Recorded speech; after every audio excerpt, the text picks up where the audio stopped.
ನಮಸ್ಕಾರ ಸ್ನೇಹಿತರೆ. ಇವತ್ ನಾವು ಪಬ್ಲಿಕ್ ಫೈನಾನ್ಸ್ ಕುರಿತು ನೋಡೋಣ. ಮುಖ್ಯವಾಗಿ ಇವತ್ತಿನ ಒಂದು ಸೆಷನ್‌ದಲ್ಲಿ ಸಾರ್ವಜನಿಕ ಹಣಕಾಸಿನ ಅರ್ಥ, ಸ್ವರೂಪ, ವ್ಯಾಪ್ತಿ ಮತ್ತು ಅದರ ಪ್ರಾಮುಖ್ಯತೆ ಕುರಿತು ನೋಡೋಣ.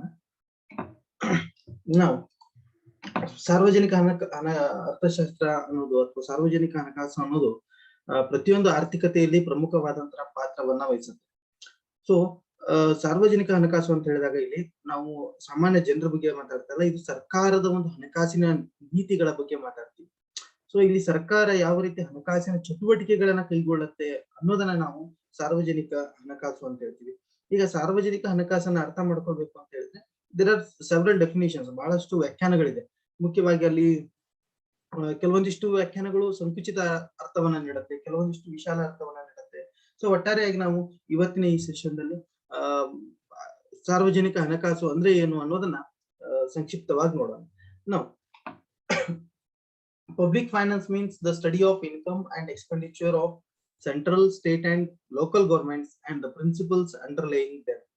ಸಾರ್ವಜನಿಕ ಹಣಕಾಸು ಅಂದ್ರೆ ಕೇಂದ್ರ, ರಾಜ್ಯ, ಸ್ಥಳೀಯ ಸರ್ಕಾರಗಳ ಆದಾಯ ಮತ್ತು ವೆಚ್ಚಗಳ ಅಧ್ಯಯನ ಮತ್ತು ಅವುಗಳಿಗೆ ಆಧಾರವಾಗಿರುವ ತತ್ವಗಳು ಅಂತ ಹೇಳ್ತೀವಿ. ಅಂದ್ರೆ ಏನು, ಸರ್ಕಾರ ಯಾವ ರೀತಿಯಾಗಿ ಆದಾಯವನ್ನು ಸಂಗ್ರಹ ಮಾಡುತ್ತೆ. ಸರ್ಕಾರಗಳು ಅಂತ ಹೇಳಿದಾಗ ಇಲ್ಲಿ ನಾವು ಕೇಂದ್ರ ಸರ್ಕಾರ ಇರ್ಬೋದು, ರಾಜ್ಯ ಸರ್ಕಾರ ಇರ್ಬೋದು ಅಥವಾ ಸ್ಥಳೀಯ ಸರ್ಕಾರಗಳು ಇರ್ಬೋದು, ಯಾವ ರೀತಿ ಆದಾಯಗಳನ್ನ ಸಂಗ್ರಹ ಮಾಡುತ್ತೆ ಮತ್ತು ಯಾವ ರೀತಿ ವೆಚ್ಚಗಳನ್ನ ಕೈಗೊಳ್ಳುತ್ತೆ ಅನ್ನೋದ್ರ ನಿಟ್ಟಿನಲ್ಲಿ ನಾವು ಅಧ್ಯಯನವನ್ನ ಕೈಗೊಳ್ತೀವಿ. ಸೊ ಸರ್ಕಾರದ ಆದಾಯಗಳು ಕಡಿಮೆ ಇದ್ದು ವೆಚ್ಚಗಳು ಅಧಿಕ ಆದಾಗ ಸರ್ಕಾರ ಏನ್ ಮಾಡುತ್ತೆ ಅಂತ ಹೇಳಿದ್ರೆ ಸಾಲಗಳನ್ನ ಪಡ್ಕೊಳ್ಳುತ್ತೆ, ಬೇರೆ ಬೇರೆ ಮೂಲಗಳಿಂದ ಸಾಲಗಳನ್ನ ತಗೊಳುತ್ತೆ.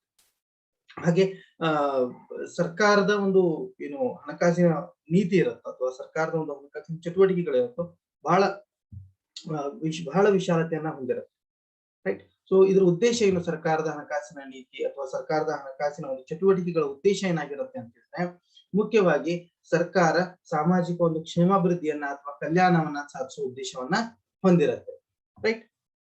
ಸೊ ಮುಖ್ಯವಾಗಿ ವ್ಯಾಖ್ಯಾನಗಳನ್ನ ನೋಡೋಣ. According to Bastable, public finance deals with expenditure and income of public authorities of states and their mutual relations with and also with the financial administration and control. ಅಂದ್ರೆ ಸಾರ್ವಜನಿಕ ಹಣಕಾಸು ರಾಜ್ಯಗಳ ಸಾರ್ವಜನಿಕ ಅಧಿಕಾರಿಗಳ ಖರ್ಚು ಮತ್ತು ಆದಾಯ ಮತ್ತು ಅವುಗಳ ಪರಸ್ಪರ ಸಂಬಂಧ ಮತ್ತು ಹಣಕಾಸು ಆಡಳಿತ ಮತ್ತು ನಿಯಂತ್ರಣದೊಂದಿಗೆ ವ್ಯವಹರಿಸುತ್ತದೆ ಅಂತ ಹೇಳ್ತಾರೆ. ಅಂದ್ರೆ ಏನು, ಪಬ್ಲಿಕ್ ಅಥಾರಿಟೀಸ್ ಅಂತ ಹೇಳಿದಾಗ ಇಲ್ಲಿ ನಾವು ಪಬ್ಲಿಕ್ ಅಥಾರಿಟೀಸ್ ಅನ್ನೋ ಪದವನ್ನ ಏನ್ ಬಳಕೆ ಮಾಡ್ತೀವಿ, it means that the government ಯಾವ ರೀತಿಯಾಗಿ ತನ್ನ ಆದಾಯ ಮತ್ತು ವೆಚ್ಚಗಳನ್ನ ಬಳಸ್ಕೊಳ್ಳುತ್ತೆ ಅಥವಾ ಯಾವ ರೀತಿ ಅದನ್ನ ಉಪಯೋಗ ಮಾಡ್ಕೊಳ್ಳುತ್ತೆ ಅನ್ನೋದನ್ನ ಮತ್ತು ಅವುಗಳನ್ನ ಯಾವ ರೀತಿಯಾಗಿ ನಿರ್ಧಾರ ಮಾಡುತ್ತೆ, ಆದಾಯ ಯಾವ ರೀತಿ ಕಲೆಕ್ಟ್ ಮಾಡ್ಬೇಕು ಅಥವಾ ವೆಚ್ಚಗಳನ್ನ ಯಾವ ರೀತಿ ಮಾಡ್ಬೇಕು, ಈ ವಿಷಯಗಳಿಗೆ ಸಂಬಂಧಪಟ್ಟಂತೆ ಹಣಕಾಸಿನ ನಿಯಂತ್ರಣಗಳನ್ನ ಯಾವ ರೀತಿಯಾಗಿ ಮಾಡುತ್ತೆ ಅಥವಾ ನಿರ್ವಹಣೆಯನ್ನು ಯಾವ ರೀತಿಯಾಗಿ ಮಾಡುತ್ತೆ, ಅದನ್ನ ನಾವು ಪಬ್ಲಿಕ್ ಫೈನಾನ್ಸ್ ಅಂತ ಕರಿಬಹುದು ಅಂತ ಹೇಳಿ ಪ್ರೊಫೆಸರ್ ಬಾಸ್ಟೆಬಲ್ ಅವರು ಹೇಳಿದ್ದಾರೆ. ಆಮೇಲೆ ಫಿನ್ಲೆ ಸಿರಾಸ್ ಅವ್ರ ಪ್ರಕಾರ the study of principles underlying spending and raising of funds by public authorities. ಅಂದ್ರೆ ಹಣವನ್ನ ಪಡೆದುಕೊಳ್ಳೋದು, ನಿಧಿಗಳನ್ನ ಅಥವಾ ಹಣವನ್ನ ಸಂಗ್ರಹಿಸೋದು ಮತ್ತು ಅವುಗಳನ್ನ ವ್ಯಯ ಮಾಡ್ತಕ್ಕಂಥ ಒಂದು ತತ್ವಗಳ ಸ್ವರೂಪವನ್ನ ಪಬ್ಲಿಕ್ ಫೈನಾನ್ಸ್ ಹೊಂದಿದೆ ಅಂತ ಹೇಳ್ತಾರೆ. ಸೊ ಇವರು ಕೂಡ ಅದನ್ನೇ, ಅಂದ್ರೆ ಬಾಸ್ಟೆಬಲ್ ಡೆಫಿನಿಷನ್ ಆಗ್ಲಿ ಅಥವಾ ಫಿನ್ಲೆ ಸಿರಾಸ್ ಅವ್ರ ಡೆಫಿನಿಷನ್ ಆಗ್ಲಿ ಒಂದೇ ಹೇಳುತ್ತೆ. ಏನಂದ್ರೆ ಸರ್ಕಾರ ಯಾವ ರೀತಿಯಾಗಿ ತನ್ನ ಆದಾಯ ಮತ್ತು ವೆಚ್ಚಗಳನ್ನ ನಿರ್ವಹಣೆ ಮಾಡುತ್ತೆ ಅನ್ನೋದನ್ನ ನೋಡ್ತೀವಿ ಅಂತ. ಸೊ ಪ್ರೊಫೆಸರ್ ಡಾಲ್ಟನ್ ಅವ್ರ ಪ್ರಕಾರ, so he also defines public finance is concerned with income and expenditure of public authority. ಸಾರ್ವಜನಿಕ ಅಥಾರಿಟೀಸ್ ಏನಿದೆ ಅಂದ್ರೆ ಗವರ್ಮೆಂಟ್ ಏನಿದೆ, ಗವರ್ಮೆಂಟ್ ಯಾವ ರೀತಿ ಇನ್ಕಮ್ ಮತ್ತು ಎಕ್ಸ್ಪೆಂಡಿಚರ್ಸ್ ನಿರ್ವಹಣೆ ಮಾಡುತ್ತೆ ಅನ್ನೋದಕ್ಕೆ ಸಂಬಂಧಪಟ್ಟಂತ ಅಧ್ಯಯನವನ್ನ ನಾವು ಪಬ್ಲಿಕ್ ಫೈನಾನ್ಸ್ ಅಂತ ಕರಿತೀವಿ ಅಂತ. ಮುಖ್ಯವಾಗಿ ಅಡ್ಜಸ್ಟ್ಮೆಂಟ್ ಮಾಡ್ತಾ ಇರುತ್ತೆ ಅದು ಇನ್ಕಮ್ ಮತ್ತು expenditures. So related to income and expenditure adjustments, public authorities try to manage or balance income and expenditures, right. ಇದನ್ನ ನಾವು ಏನಂತ ಕರಿತೀವಿ, ಪಬ್ಲಿಕ್ ಫೈನಾನ್ಸ್ ಅಂತ ಕರಿತೀವಿ ಅಕಾರ್ಡಿಂಗ್ ಟು ಡಾಲ್ಟನ್. ಇನ್ನು ಮುಂದುವರೆದು ಇವು ಏನ್ ಮೂರು ಡೆಫಿನೇಷನ್ ನೋಡಿದ್ವಿ, ಫಿನ್ಲೆ ಸಿರಾಸ್ ಅವ್ರ ಡೆಫಿನೇಷನ್ ಆಗ್ಲಿ ಅಥವಾ ಡಾಲ್ಟನ್ ಅವರ ಡೆಫಿನೇಷನ್ ಆಗ್ಲಿ ಮತ್ತು ಬಾಸ್ಟೆಬಲ್ ಡೆಫಿನೇಷನ್ ಆಗ್ಲಿ, ಪಬ್ಲಿಕ್ ಅಥಾರಿಟೀಸ್ ಅಂತ ಹೇಳಿದಾಗ ಸರ್ಕಾರ ಹಣಕಾಸಿನ ವ್ಯವಹಾರಗಳನ್ನ, ಖರ್ಚು ಮತ್ತು ಆದಾಯಗಳನ್ನ ನಿರ್ವಹಣೆ ಮಾಡುತ್ತೆ ಅನ್ನೋದನ್ನ ನೋಡ್ತಾ ಬಂದ್ವಿ. ಸೊ ಈ ಖರ್ಚು ಆದಾಯಗಳ ನಿರ್ವಹಣೆಯಲ್ಲಿ ಮತ್ತು ಅವುಗಳ ನಿಯಂತ್ರಣದಲ್ಲಿ ಸರ್ಕಾರ ಯಾವ ರೀತಿಯಾದಂತಹ ಕ್ರಮಗಳನ್ನ ಕೈಗೊಳ್ಳುತ್ತೆ ಅನ್ನೋ ಕುರಿತು ಅಧ್ಯಯನ ಮಾಡೋದೇ ಸಾರ್ವಜನಿಕ ಹಣಕಾಸು ಅಂತ ಹೇಳಿ ಈ ಮೂರು ವ್ಯಾಖ್ಯಾನಗಳಲ್ಲಿ ಕಂಡಿವಿ. ಇವು ಸ್ವಲ್ಪ ಮಟ್ಟಿಗೆ ಸಂಕುಚಿತ ಅರ್ಥವನ್ನ ನೀಡ್ತಾ ಇದೆ. ಆದ್ರೆ ಸ್ವಲ್ಪ ವಿಶಾಲ ಅರ್ಥವನ್ನು ನೀಡ್ತಕ್ಕಂಥ ಒಂದು 2 ಡೆಫಿನೇಷನ್ಸ್ ಅನ್ನ ನೋಡೋಣ. ಹೆರೋ ಹೆರಲ್ಡ್ ಗ್ರೋಸ್ ಅವ್ರ ಪ್ರಕಾರ a field of inquiry that treats income and expenditure of government, right? So income and expenditure of government ಬಗ್ಗೆ ಅಧ್ಯಯನ ಮಾಡುತ್ತೆ ಅಂತ ಒಂದು. ಎರಡನೇದಾಗಿ ಇನ್ ಮಾಡರ್ನ್ ಟೈಮ್ಸ್, ಆಧುನಿಕ ಸಮಯದಲ್ಲಿ ಪಬ್ಲಿಕ್ ಫೈನಾನ್ಸ್, ದಿಸ್ ಅಂದ್ರೆ ಇಲ್ಲಿ public finance includes 4 major divisions: public revenue, public expenditure, public debt, and certain problems of fiscal system as a whole, such as fiscal administration and fiscal policy. ಅಂದ್ರೆ ಕೋಶೀಯ ಆಡಳಿತ ಮತ್ತು ಕೋಶೀಯ ನೀತಿಯ ಕುರಿತು ಕೂಡ ಇದರಲ್ಲಿ ನಾವು ಅಧ್ಯಯನ ಮಾಡ್ತೀವಿ ಅಂತ. ಸೊ ಇಲ್ಲಿ ಮುಖ್ಯವಾಗಿ 4 ವಿಭಜನೆಗಳನ್ನ ಮಾಡಿದ್ದಾರೆ ಸಾರ್ವಜನಿಕ ಹಣಕಾಸಿನಲ್ಲಿ. ಒಂದು ಸಾರ್ವಜನಿಕ ಆದಾಯದ ಕುರಿತು, ಸಾರ್ವಜನಿಕ ವೆಚ್ಚ ಮತ್ತು ಸಾರ್ವಜನಿಕ ಸಾಲಗಳು ಅಂತ ಏನ್ ಹೇಳ್ತೀವಿ, ಮತ್ತು ಇನ್ನೊಂದಿಷ್ಟು ಸಮಸ್ಯೆಗಳು ಯಾವುದು ಕೋಶೀಯ ವ್ಯವಸ್ಥೆಗೆ ಸಂಬಂಧಪಟ್ಟಂತೆ.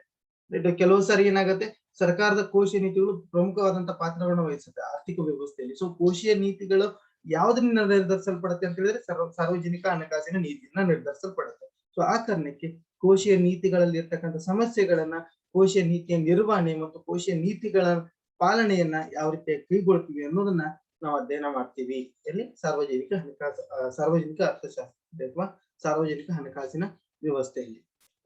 ರೈಟ್, ಇದೊಂದು ವ್ಯಾಖ್ಯಾನ.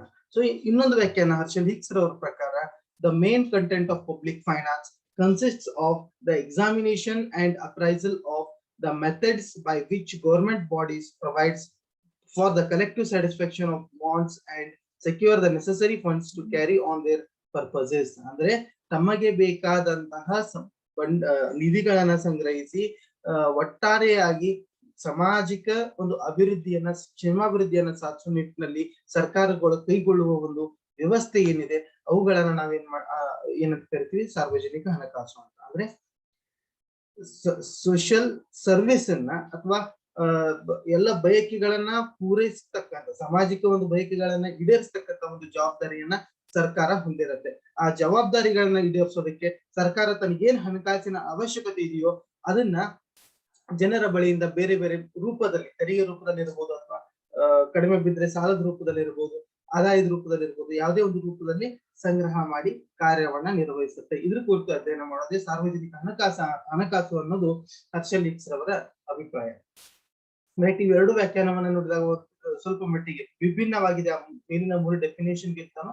ಮತ್ತು ಈ 2 ವ್ಯಾಖ್ಯಾನಗಳು ಸ್ವಲ್ಪ ವಿಶಾಲ ಅರ್ಥವನ್ನ ನೀಡ್ತಾ ಇದೆ. ಯಾಕಂದ್ರೆ ಈ ಫಿಸ್ಕಲ್ ಸಿಸ್ಟಮ್ ಅನ್ನ, ಫಿಸ್ಕಲ್ ಪಾಲಿಸಿಯನ್ನ, ವಾಂಟ್ಸ್ ಅಂಡ್ ಸೆಕ್ಯೂರಿಟೀಸ್, ಆಮೇಲೆ ಗವರ್ಮೆಂಟ್ ಡ್ಯೂಟೀಸ್ ಬಗ್ಗೆ ಪ್ರತಿಪಾದಿಸ್ತಾ ಇವೆ ಈ 2 ವ್ಯಾಖ್ಯಾನಗಳು.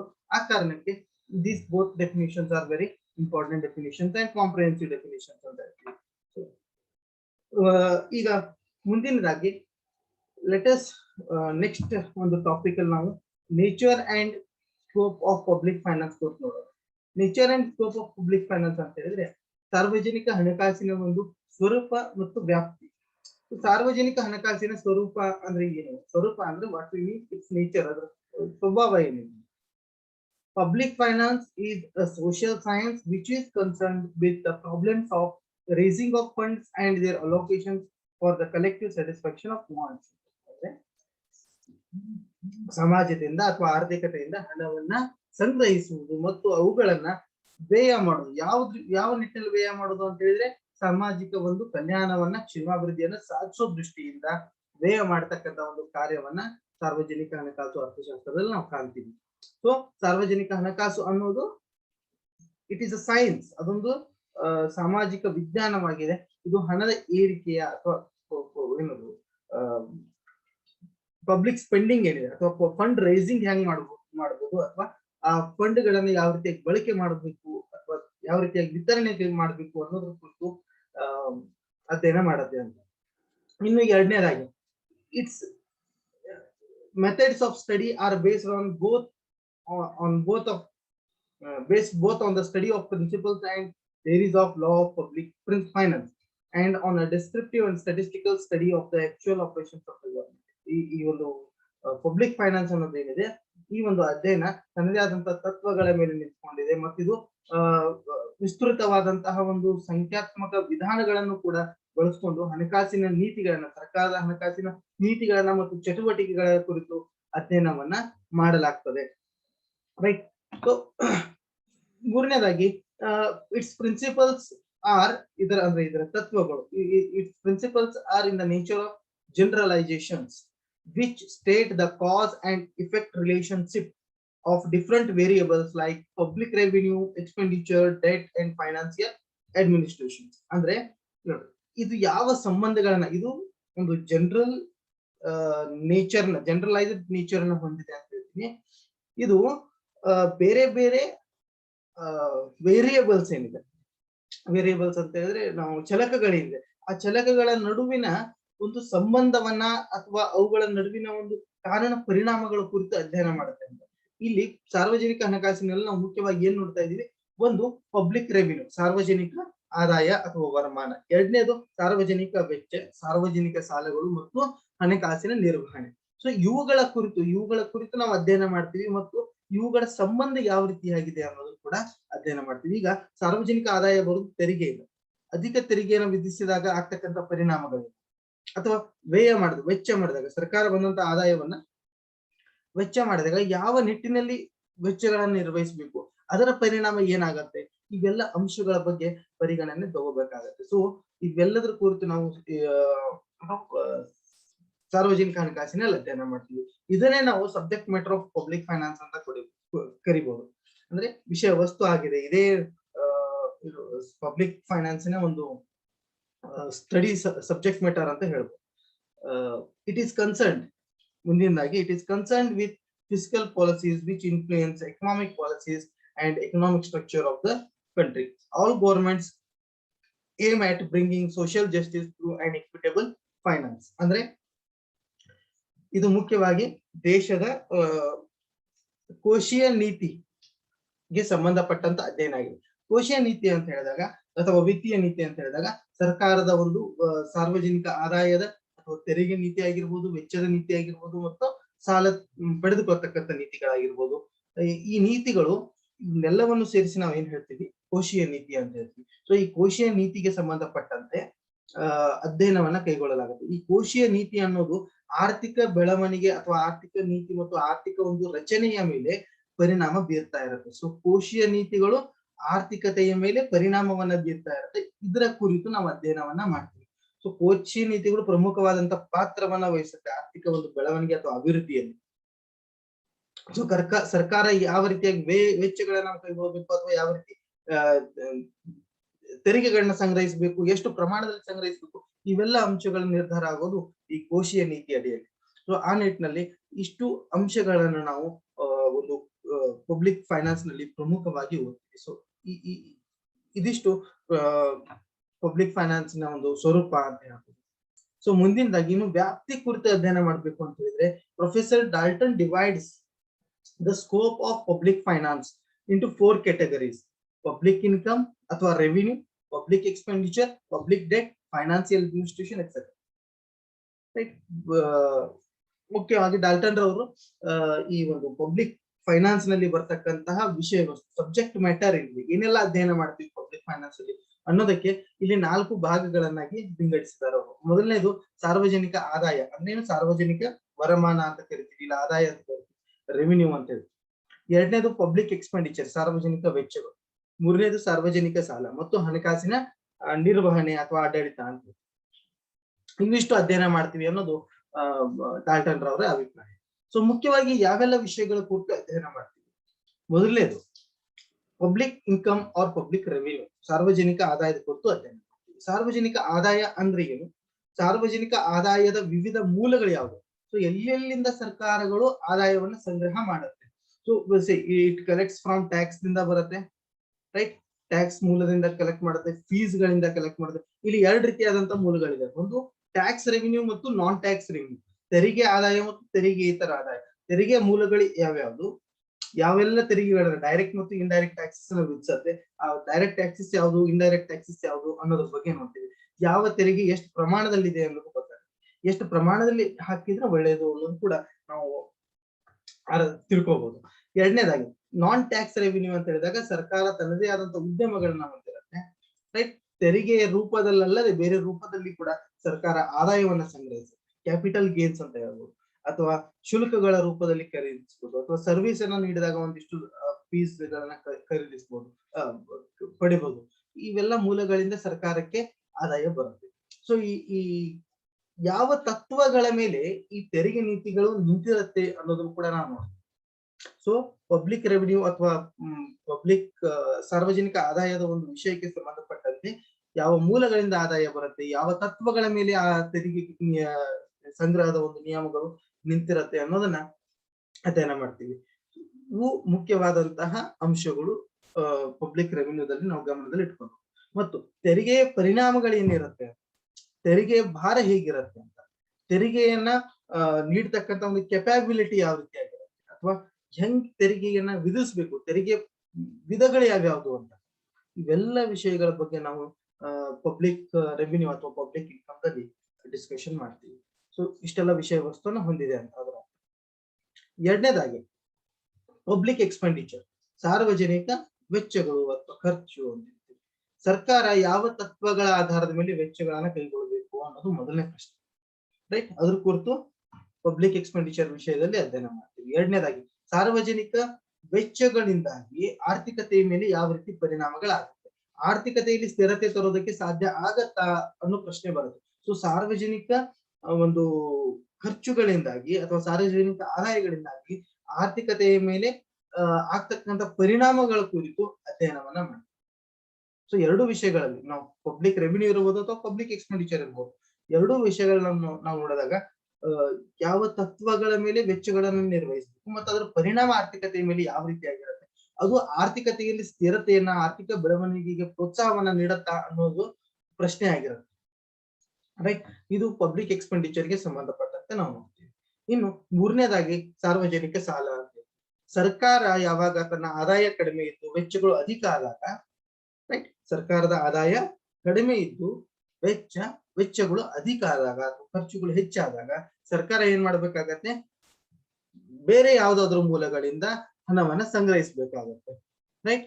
ಬೇರೆ ಯಾವ್ದಾದ್ರು ಒಂದು ಮೂಲದಿಂದ ಹಣವನ್ನ ಸಂಗ್ರಹಿಸಬೇಕಾಗತ್ತೆ. ಯಾವ ಮೂಲದಿಂದ ಸಂಗ್ರಹಿಸುತ್ತೆ? ಅದು ಸಾಲದ ರೂಪದಲ್ಲಿ ಸಂಗ್ರಹಿಸುತ್ತೆ. ಅದು ಬೇರೆ ಬೇರೆ ಮೂಲಗಳಿಂದ. ಸರ್ಕಾರಕ್ಕೆ ಸಾಲದ ಮೂಲಗಳು ಅಗಾಧವಾಗಿವೆ. ಅಂದ್ರೆ ಆಂತರಿಕ ಮೂಲಗಳಿಂದನೂ ಸಾಲವನ್ನ ಪಡ್ಕೊಳ್ಳುತ್ತೆ, ಬಾಹ್ಯ ಮೂಲಗಳಿಂದನೂ ಪಡ್ಕೊಳ್ಳುತ್ತೆ. ಸೊ ಯಾವ ಮೂಲಗಳಿಂದ ಸರ್ಕಾರ ಸಾಲಗಳನ್ನ ಪಡ್ಕೊಳ್ಳುತ್ತೆ ಮತ್ತು ಯಾವಾಗ ಸಾಲಗಳನ್ನ ತೆಗೆದುಕೊಳ್ಳುತ್ತೆ, ಅದ್ರ ಜೊತೆಗೆ ಹೇಗೆ ಸಾಲಗಳನ್ನ ಮರುಪಾವತಿ ಮಾಡುತ್ತೆ ಅನ್ನೋದು ಕುರಿತು ನಾವು ಅಧ್ಯಯನ ಮಾಡ್ತೀವಿ. So public debt is related to public loans, ಸರ್ಕಾರದ ಸಾಲಗಳಿಗೆ ಸಂಬಂಧಪಟ್ಟಂತೆ ಇಲ್ಲಿ ಅಧ್ಯಯನ ಮಾಡ್ತೀವಿ. ಯಾವ ಮೂಲಗಳಿಂದ ಸಾಲಗಳನ್ನ ತಗೊಳುತ್ತೆ, ಹೇಗೆ ಮರುಪಾವತಿಯನ್ನ ಮಾಡುತ್ತೆ, ಮತ್ತು ಆ ಸಾಲದ ಹೊರೆಯನ್ನ ಹೇಗೆ ವರ್ಗಾವಣೆ ಮಾಡುತ್ತೆ ಅಥವಾ ಸಾಲದ ಹೊರೆಯನ್ನ ಹೇಗೆ ಹೊರೋದಕ್ಕೆ ಪ್ರಯತ್ನ ಪಡುತ್ತೆ ಅನ್ನೋದನ್ನ ನಾವು ಈ ಸಾರ್ವಜನಿಕ ಸಾಲದ ವಿಷಯಕ್ಕೆ ಸಂಬಂಧಪಟ್ಟಂತೆ ನೋಡ್ತೀವಿ. ಇನ್ನು ಫೈನಾನ್ಸಿಯಲ್ ಅಡ್ಮಿನಿಸ್ಟ್ರೇಷನ್, ಹಣಕಾಸು ಆಡಳಿತ, ತೆರಿಗೆಯ ಒಂದು ವಿಸ್ತಾರ ಅಥವಾ ತೆರಿಗೆಯ ಒಂದು ಸ್ಕೋಪ್ ಏನಿದೆ, ಎಷ್ಟು ಪ್ರಮಾಣದಲ್ಲಿ ನಾವು ತೆರಿಗೆನ ಹಾಕ್ಬೇಕು ಅಥವಾ ಯಾವ್ಯಾವ ಅಂಶಗಳ ಮೇಲೆ ತೆರಿಗೆನ ವಿಧಿಸ್ಬೇಕು, ಯಾವ ತೆರಿಗೆನ ವಿಧಿಸ್ಬೇಕು, ಯಾವ ಮೂಲಗಳಿಂದ ಹೀಗೆ ಸಾಲಗಳನ್ನ ಪಡಿಬೇಕು, ಅಥವಾ ಯಾವ ಮೂಲದ ಮೇಲೆ ನಾವು ವೆಚ್ಚಗಳನ್ನ ಅಥವಾ ಯಾವ ಅಂಶಗಳ ಮೇಲೆ ನಾವು ಖರ್ಚುಗಳನ್ನ ನಿರ್ವಹಿಸಬೇಕು, ಇವೆಲ್ಲ ಅಂಶಗಳ ಬಗ್ಗೆ ಮತ್ತು ಆದಾಯದ ಸಂಗ್ರಹ ಅಂದ್ರೆ ಟ್ಯಾಕ್ಸ್ ರೂಪದಲ್ಲಿ ಇರ್ಬೋದು ಅಥವಾ ನಾನ್ ಟ್ಯಾಕ್ಸ್ ರೂಪದಲ್ಲಿ ಇರ್ಬೋದು, ಆದಾಯದ ಸಂಗ್ರಹ ಯಾವ ರೀತಿಯಾಗಿ ಮಾಡೋದು ಮತ್ತು ವೆಚ್ಚಗಳನ್ನ ಹೇಗೆ ನಿರ್ವಹಿಸೋದು, ಅದರ ಜೊತೆಗೆ ಈ ಆದಾಯ ಮತ್ತು ವೆಚ್ಚಗಳ ನಡುವೆ ಹೇಗೆ ಹೊಂದಾಣಿಕೆಯನ್ನ ಮಾಡೋದ್ರ ಕುರಿತು ಸರ್ಕಾರಗಳು ಕ್ರಮಗಳನ್ನ ಕೈಗೊಳ್ಳುತ್ತೆ ಅನ್ನೋದನ್ನ ನಾವು ಫೈನಾನ್ಸಿಯಲ್ ಅಡ್ಮಿನಿಸ್ಟ್ರೇಷನ್ ದಲ್ಲಿ ನೋಡ್ತೀವಿ. ಇನ್ನು ಫಿಸ್ಕಲ್ ಪಾಲಿಸಿ, ಸೊ ಕೋಶೀಯ ನೀತಿಗೆ ಸಂಬಂಧಪಟ್ಟಂತೆ ಕೆಲವು ಸಾರಿ ಏನಾಗತ್ತೆ, ಎಕ್ಸ್ಪೆಂಡಿಚರ್ಸ್ ಅಧಿಕ ಆದಾಗ ನಾವು ಡೆಫಿಸಿಟ್ ಫೈನಾನ್ಸಿಂಗ್ ನ ನೋಡ್ತೀವಿ. ಡೆಫಿಸಿಟ್ ಫೈನಾನ್ಸಿಂಗ್ ಅಂತ ಹೇಳಿದ್ರೆ ವೆಚ್ಚಗಳು ಅಧಿಕ ಆಗಿರುತ್ತೆ, ಆ ವೆಚ್ಚಗಳನ್ನ ಭರಿಸೋದಕ್ಕೆ ಸರ್ಕಾರ ಏನ್ ಮಾಡುತ್ತೆ ಅಂತ ಹೇಳಿದ್ರೆ ಬೇರೆ ಬೇರೆ ಮೂಲಗಳಿಂದ ಹಣವನ್ನ ಸಂಗ್ರಹಿಸಿ ಆ ಕೊರತೆಯನ್ನ ನೀಗಿಸೋದಕ್ಕೆ ಪ್ರಯತ್ನ ಪಡುತ್ತೆ. ಅದನ್ನ ನಾವು ಕೊರತೆ ಹಣಕಾಸು ಅಂತ ಹೇಳ್ತೀವಿ. ಸಾರಿ, ಐ ಡಿಡಂಟ್ ಮೆನ್ಷನ್ ಹಿಯರ್, ನಾನು ಇಲ್ಲಿ ಬರಿಬೇಕಿತ್ತು, ಬರಲಿಲ್ಲ ಅದನ್ನ. So deficit financing, right? So ಈ ಕುರಿತು ಸರ್ಕಾರ ಕೂಡ ಈ ಕುರಿತು ಕೂಡ ನಾವು ಸಾರ್ವಜನಿಕ ಹಣಕಾಸಿನ ಒಂದು ವಿಷಯದಲ್ಲಿ ಅಧ್ಯಯನ ಮಾಡ್ತೀವಿ. ಇದಿಷ್ಟು ಸಾರ್ವಜನಿಕ ಹಣಕಾಸಿನ ಸ್ವರೂಪ ಮತ್ತು ವ್ಯಾಪ್ತಿ ಅಂತ ಹೇಳ್ತೀವಿ. So today I will stop my session here. Next ಮುಂದಿನ ಒಂದು ತರಗತಿಯಲ್ಲಿ ಖಾಸಗಿ ಹಣಕಾಸು ಅಂದ್ರೆ ಏನು, ಖಾಸಗಿ ಹಣಕಾಸು ಮತ್ತು ಸಾರ್ವಜನಿಕ ಹಣಕಾಸು ಎರಡರದ್ದು ಅರ್ಥ ಮತ್ತು ಎರಡು ನಡುವೆ ಇರ್ತಕ್ಕಂಥ ಒಂದು ಸಾಮ್ಯತೆಗಳು ಮತ್ತು ಭಿನ್ನತೆಗಳ ಕುರಿತು ನೋಡೋಣ. ಅಲ್ಲಿವರೆಗೂ ಥ್ಯಾಂಕ್ ಯು.